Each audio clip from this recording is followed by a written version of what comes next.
Baghdad के बाजार में एक हलवाई सुबह सुबह अपनी दुकान सजा रहा था कि एक फकीर आ निकला तो दुकानदार ने कहा कि बाबा जी आओ बैठो। फकीर बैठ गया तो हलवाई ने गरम गरम दूध फकीर को पेश किया।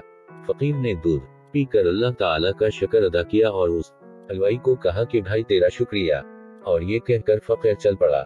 बाजार में एक फाहिशा औरत अपने दोस्त के साथ सीढ़ियों पर बैठ कर मौसम का लुत्फ ले रही थी। की बूंदा बांदी हो रही थी। बाजार में कैचरा था। फकीर अपनी मौज में बाजार से गुजर रहा था कि फकीर के चलने से एक चिंटा वाला और फाहिशा औरत के लिबास पर गिर गया। जब ये मंजर फाहिशा औरत के दोस्त ने देखा तो इसे बहुत गुस्सा आया।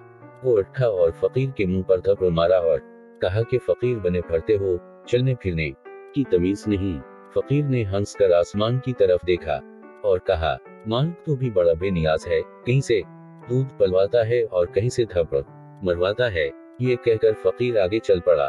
फाहिशा औरत छत पर जा रही होती है तो उसका पांव फिसलता है और जमीन पर सिर के बिल गिर जाती है। उसको ऐसी शदीद चोट लगती है कि मौके पर ही फवत हो जाती है। शोर मच गया कि फकीर ने आसमान की तरफ मुंह करके बता दी थी, जिसकी वजह से ये कीमती जान चली गई।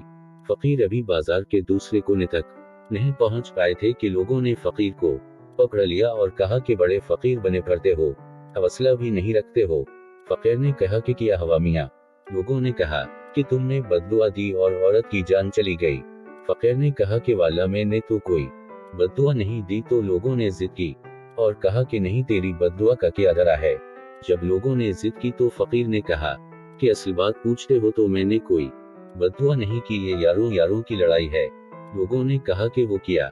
फकीर ने कहा कि जब मैं गुजर रहा था और मेरे पांव से छींटा पड़ा और उस औरत के लिबास पर पड़ा तो उसके यार को गुस्सा आया। उसने मुझे मारा तो फिर मेरे यार को भी गुस्सा आ गया।